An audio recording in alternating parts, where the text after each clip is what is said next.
मित्रों नमस्कार प्रणाम कैसन मन रुआ सब देखा थे भूषण भोजपुरिया चैनल के और हम माननीय चंद्रभूषण भट्ट। आज हम जौन टॉपिक पर बात करम वो बा प्रशांत किशोर पीके के बारे में। प्रशांत किशोर के बारे में कहे बात करम चूंकि चुनाव बा और राजनीति चरम पे हो रहा बा, लेकिन राजनीति में बिहार के इस तरह के राजनीति पर कितना असर पड़ी एक बारे में बात करब। चूंकि प्रशांत किशोर ऐसा मुद्दा छेड़ दिल बान जो विगत 30-35 साल से बिहार में कोई छेड़े की हिम्मत ना करत रहे। और वही छेड़स का है ना, माटी है रोहतास जिला, और रोहतास जिला 74% साक्षरता में नंबर 1 बिहार के जिला बा। तो प्रशांत किशोर वही मिट्टी के हवन और वही मिट्टी से उन्होंने न सिर्फ चुनाव का आगाज किया है बल्कि पूरे बिहार में उनकर बिगुल डंका बाज रहल बा। तो आज के जो मुद्दा बा वो मुद्दा काफी महत्वपूर्ण बा। भारतीय जनता पार्टी के बिहार के अध्यक्ष दिलीप जायसवाल पे गंभीर और कड़ा आरोप उन्होंने लगाया है जो कि आज तक कोई राजनीतिक दल ना लगौला। कैसे पूरा राजद कांग्रेस जदयू के मिली भगत से पूरा सरकार चल रहा बा और सरकार में के कहां भ्रष्टाचार करता और के कहां गबन करता एकरे बारे में वह खुलासा कैले बड़ा। पटना में आज प्रेस कॉन्फ्रेंस करके बतलान कि कैसे माइनॉरिटी के कॉलेज के दिलीप जायसवाल मामूली सा क्लर्क होते हुए आज ओकर डायरेक्टर बन के हथियार ले बनन। एक बारे में गंभीर आरोप लगेले हन और पूरा खुलासा कैले हन। अतने ना, ये मेडिकल कॉलेज से राजद जदयू और भाजपा के लगभग 50 से अधिक नेता और ब्यूरोक्रेट के भी एगो नाम ले हन। उनकर पत्नी मेडिकल कॉलेज से डॉक्टर बनली और डॉक्टर बन के आज चकाचक जीवन जी रहा बाड़ी। तो यही पर पूरा एपिसोड बढ़ुआ और यही पर पूरा आज के प्रेस कॉन्फ्रेंस रहे। और इतना देश के सबसे बड़ी पार्टी के राज्य के अध्यक्ष पर प्रशांत किशोर के आरोप लगाना ये छोटा मोटा बात मत समझिए। राजनीति के बड़ा जो काम धुरंधर ना कैलन वो प्रशांत किशोर के लिए बना। तो प्रशांत किशोर के का खामियाजा भुगते के पड़ी इस सब के बिना सोचे समझे, क्योंकि जान रहा है व्यक्ति कि जब मेरे पास बुद्धि है और सरस्वती है तो हमारा कोई बाल बाका नहीं बिगाड़ सकेला। क्योंकि आज की डेट में पैसा is power, Mani is power नहीं किया। आज की डेट में नॉलेज इज पावर बा। तो नॉलेज बा प्रशांत किशोर के बार ओकरे बल पर दम तक लड़ रहा बा।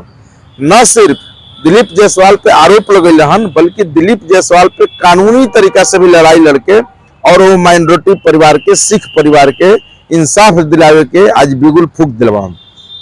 अब एक परिणाम का हो आवे वाला राजनीति में और बिहार के राजनीति पर ये बहुत दिलचस्प बा। अब दिलीप जायसवाल बहुत लोग नेता जो लोग के चुनाव लड़े के बाद बिहार के 243 विधानसभा चुनाव में वो प्रशांत किशोर पे बोलने से डरता, कतराता। और प्रशांत किशोर जिकरा पर बोल रहा मान उनकर बखिया उधेड़ दे रहा मान। तो दिलीप जायसवाल पिछला दिन प्रशांत किशोर पर टारगेट कर रहन, वो टारगेट के आज परिणाम भोगे के पड़ल है उनका।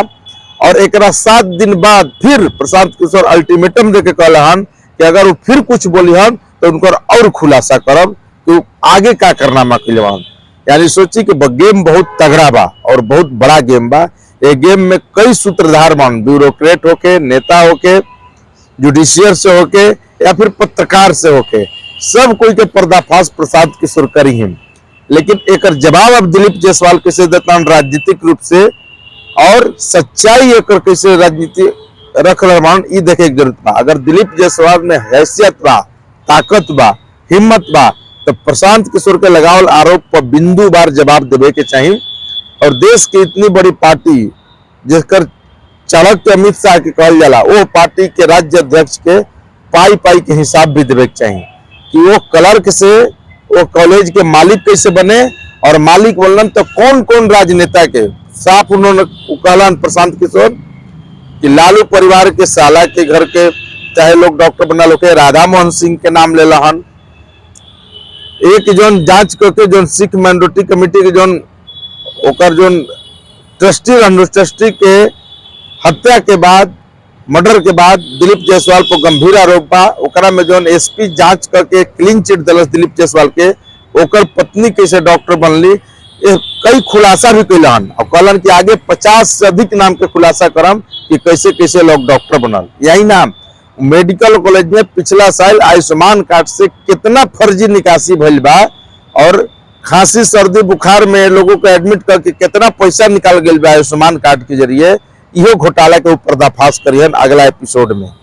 तो दिलीप जायसवाल वाकई में अगर राजनीति करे के बा बिहार में तो तथ्यवार और बिंदुवार पहला कोई पार्टी ऐसा आयल बा और पहला कोई नेता ऐसा बीच में खड़ा भइल बा जो तथ्य और तर्क से हर बात के रख रहा बा।